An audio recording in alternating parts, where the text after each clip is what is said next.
কাল থেকে শুরু হচ্ছে এইচএসসি ও সমমানের পরীক্ষা। চট্টগ্রাম বোর্ডে এবার পরীক্ষার্থী প্রায় 1,03,000। পরীক্ষার সব প্রস্তুতি সম্পন্ন করেছে বোর্ড কর্তৃপক্ষ। এবার সব কেন্দ্রে পরীক্ষার্থীদের মানতে হবে করোনা সতর্কতা।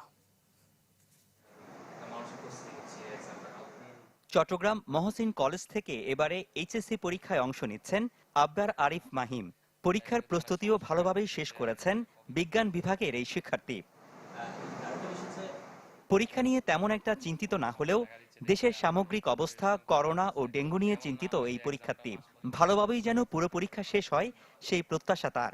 যেহেতু অনেক সমস্যা দেখা দিচ্ছে দেশে, আর কোভিড এর সংখ্যাও বাড়তেছে, মানে এমন না হয় যে এক্সামটা মাঝপথে বন্ধ হয়ে যাচ্ছে বা অনেক বেশি এক্সাম কোভিড অনেক বেশি ছড়িয়ে গিয়ে স্টুডেন্টদের স্বাস্থ্যের ক্ষতি হচ্ছে, এরকম যাতে না হয় এটা একটা। দেশের অবস্থা, করোনা পরিস্থিতি, চারিদিকের সবকিছু মিলে টেনশন হয় যে পরীক্ষাটা মধ্য দিয়ে বন্ধ হয়ে গেলে বাচ্চাদের প্রিপারেশনে ব্যাঘাত ঘটে।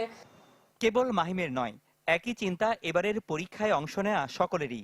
এই যেমন উম্মে আয়মান নাফিজাও শেষবারের মতো বইয়ের পাতায় চোখ বুলিয়ে নিলেও মনের মধ্যে ঘুরপাক খাচ্ছে ভালোভাবেই যেন শেষ হয় পুরো পরীক্ষা। এই সময়ে পরীক্ষাগুলো আশা করছি ভালো হবে, যদি না কোনো অপ্রীতিকর অবস্থা হয়। তাই আশা করছি প্রশাসন থেকেও আমরা সেই সাপোর্টটা পাবো, যাতে আমরা সুন্দরভাবে পরীক্ষাগুলো দিতে পারি। টেনশনে তো অবশ্যই আছে, কারণ করোনা থাকলে বাচ্চারা অসুস্থ হয়ে যাবে, তা পরীক্ষাটা ওদের ঠিক মতো হবে না, অথবা অনেকে পরীক্ষা দিতে পারবে না।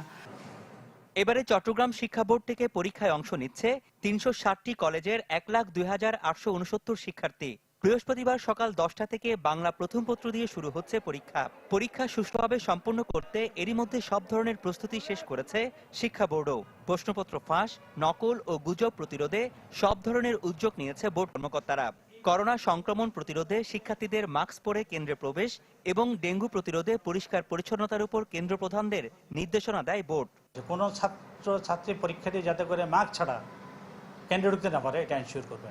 আর স্যানিটাইজারের জন্য আমাদের কেন্দ্র প্রধান যারা আছে ওনারা স্যানিটাইজারের জন্য ব্যবস্থা করবে। আর পরিষ্কার পরিচ্ছন্নতা বিষয়টা কেন্দ্র প্রধান করে ওরা সেটা তদারকি করতেছে। আমাদের উত্তরপত্র সম্পূর্ণভাবে দেওয়া হয়ে গেছে, আমরা মোটামুটি সম্পূর্ণরূপে প্রস্তুত আছি ইনশাআল্লাহ। এছাড়া ১১০টি কেন্দ্রে সার্বিক পরিস্থিতি নজরদারিতে মাঠে থাকবে 10টি বিশেষ ও 40টি সাধারণ ভিজিলেন্স টিম। থাকবে আইন শৃঙ্খলা বাহিনীর পর্যাপ্ত নিরাপত্তা ব্যবস্থা। রনি দত্ত, চ্যানেল 24, চট্টগ্রাম।